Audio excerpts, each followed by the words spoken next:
नमस्कार। एक बार फिर से अप्रैल महीने का राशिफल लेके मैं फिर हाजिर हूं आपकी सेवा में। मुझको कई लोग लिख रहे हैं कि आप जो इंट्रोडक्शन है, जो पंचांग से संबंधित और अन्य जानकारियां जो आप पेश करते हैं वो बहुत विस्तृत होती हैं, किंतु राशि विशेष के लिए थोड़ा मैटर कम पड़ जाता है। देखिए, 12 राशियां हैं और हर राशि का अलग अलग भाग्य का विधान है जो कि ग्रह चल पे निर्धारित होता है। बोलने को तो बहुत कुछ बोला जा सकता है, किंतु हर कोई अपनी कार्मिक गति पे चलते हुए अपने ही डेस्टिनी उसको ड्राइव करती है, जो कि जीवन में अच्छे और बुरे दौर से गुजरते हुए उतार और चढ़ाव महसूस करता है। अब ग्रह गोचर, 12 राशियां और इतनी बड़ी दुनिया, इसका भी कुछ ना कुछ मायने है। हर जीव पे, हर प्राणी पे इसका, ग्रहों की चाल का कुछ ना कुछ असर जरूर पड़ता है। बट इसकी कंट्रीब्यूशन इतनी नहीं है कि हम इसको पूर्ण सत्य ही मान लें। इसकी कंट्रीब्यूशन हमारी डेस्टिनी में या हर इंडिविजुअल के लिए गोचर का इफेक्ट आप कह सकते हैं कि रुपए में 25 पैसे है, मतलब कि 25%। 75% तो हम अपने पंचांग, जो कि हमारा जन्म पंचांग है, जो हमारी जन्म कुंडली है, उसमें जो दशाएं महादशाएं हमारी चल रही हैं उन्हीं पे ही हम निर्धारित रहते हैं।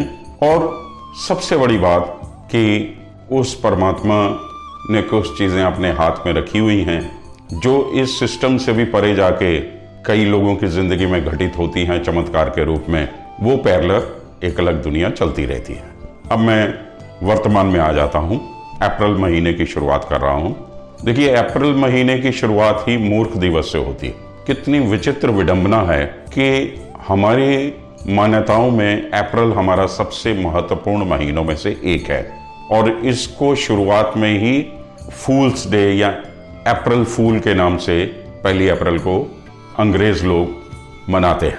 इसका साफ सा मतलब है कि अंग्रेज इसको कब से मना रहे हैं इसका तो कोई व्याख्यान कहीं पे मिलता नहीं है, किंतु वर्तमान में ये ट्रेंड जब से हमने खुद ने होश संभाला है तो 1 अप्रैल को ये फूल्स डे के रूप में मनाते चले आ रहे हैं। ये साबित क्या करना चाहते हैं? ये अपने आप को बहुत उच्च श्रेणी के, नॉलेजेबल और वेल बिहेव्ड और उच्च नस्ल का मानते हैं और हम लोगों को शायद बहुत निम्न श्रेणी का मानते हैं। इसीलिए 1 अप्रैल को मूर्ख दिवस के रूप में इन्होंने संज्ञा दी हुई है कि माह की शुरुआत ही, जबकि हमारे यहाँ मेष की संक्रांति अप्रैल महीने में होती है, नई संवत का आगाज होता है, एक न्यू बिगनिंग होती है और हमारे कई इंपॉर्टेंट तीज त्योहार, नवरात्र वगैरह ये सब भी ज़्यादातर इन्हीं दिनों में पड़ते हैं। इनकी अगर आप जिसको अंग्रेजी का कायदा कहते हैं या उर्दू वाले कायदे में भी आप देखें तो इन लोगों के यहाँ मूर्ख का जो चेहरा बनाया होता है उसको देख के ही आपको समझ में आ जाएगा ये हम पे व्यंग करने के लिए ही बनाया गया है। खैर, ये मेरा अपना सोचना है तो इसलिए मैंने इसकी व्याख्या इस तरीके से कर दी। मैं क्षमा प्रार्थी हूँ अगर किसी को ये चीज़ ना समझ में आए तो हम आगे बढ़ते हैं।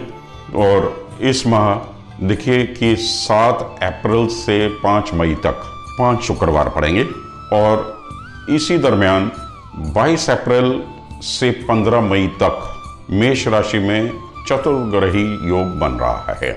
बृहस्पति राहु की मौजूदगी रहेगी, गुरु चंडाल योग तो रहेगा ही। और इसके बाद देखिए कि मेष राशि पे कुंभ के स्वग्रही शनि की दृष्टि भी रहेगी। तो शनि बहुत बलवान चल रहे हैं। मेष राशि राहु के रहते हुए थोड़ी पीड़ित भी चल रही है। बृहस्पति के आगमन से थोड़ा जरूर मेष राशि को चैन मिलेगा, किंतु जनमानस के लिए ये स्थितियां इतनी बेहतर नहीं दिखाई दे रही हैं। नेचुरल कैलेमिटीज, भूकंप, विस्फोट, अग्निकांड, तूफान, कहीं सूखा, कहीं ओलावृष्टि, इस तरीके के अनइवन माहौल हमें देखने को मिलेगा कुदरत का कहर के रूप में। और इसके अलावा पक्ष विपक्ष का आपस में टकराव बना रहेगा। गुरु राहु की युति में पैदावार अच्छी होगी, अनाज और दालों में तेजी रहेगी, और गुरु के मेष राशि में आने से भी धन धान्य की स्थिति बेहतर बनेगी।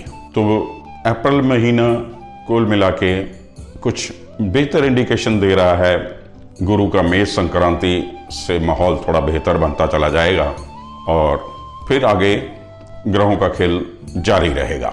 अब हम देखें इस माह के इम्पोर्टेंट दिन दिवस क्या बन रहे हैं। 4 अप्रैल को महावीर जयंती है। 5 अप्रैल को गुरु तेग बहादुर गुर्राई है। 7 अप्रैल को गुड फ्राइडे। 10 अप्रैल को सती अनसुईया जयंती है। 14 तारीख को 14 अप्रैल बैसाखी है, संक्रांति है सूर्य की, मेष संक्रांति। इसके अलावा 14 तारीख को अंबेडकर जयंती भी पड़ेगी। अब हिस्ट्री में बैसाखी 1919 की, जो कि 13 अप्रैल को थी, जिस दिन जलियांवाला बाग का कांड हुआ और कितने लोगों ने शहादत दी, ये कोई भूला नहीं है। बैसाखी के दिन ही सिखों के 10वें गुरु महाराज श्री गुरु गोबिंद सिंह जी ने खालसा पंथ की नींव रखी थी, और ये दिन संक्रांति के लिए बहुत ही महत्वपूर्ण माना जाता है। इसके बाद 22 अप्रैल को भगवान परशुराम जी की जयंती है। इसी दिन को अक्षय तृतीया के रूप में भी मनाया जाता है। अबुझ मुहूर्त रहता है, कोई भी शुभ कार्य बिना मुहूर्त के किए जा सकते हैं। अति शुभ दिनों में गिनती होती है। जिस तिथि का कोई क्षय नहीं होता उस तिथि को अक्षय तृतीया कहते हैं। फिर 25 तारीख को शंकराचार्य जयंती है। 26 को माँ गंगा जयंती, 28 को माँ बगलामुखी जयंती और 29 को सीता माता की माता जानकी जयंती के रूप में मनाई जाती है। इसके अलावा दक्षिण भारत में 6 अप्रैल को हनुमान जयंती मनाई जाएगी। 6 अप्रैल को चैत्र मास की पूर्णिमा पड़ेगी। 20 अप्रैल को अमावस और 22 अप्रैल को ईद उल फितर, रमजान खत्म हो जाएगा और खीर वाली ईद उल फितर के नाम से मनाई जाती है। मुस्लिम समुदाय के अलावा सभी लोग भारतवर्ष में इसे मिलजुल के सेलिब्रेट करते हैं। ये तो थे त्योहार और अन्य इम्पोर्टेंट दिवस।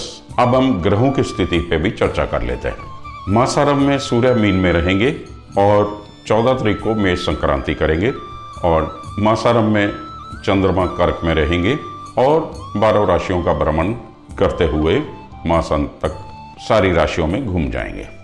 मंगल जो कि बहुत लंबे समय तक वृषभ राशि में रहे, वो पिछले महीने मिथुन राशि में चले गए, तो ये महीना पूरा मिथुन में ही रहेंगे।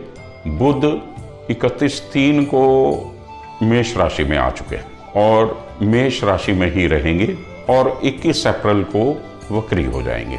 गुरु मीन राशि में अपनी यात्रा समाप्त करेंगे और 21 अप्रैल को मेष राशि में प्रवेश कर जाएंगे।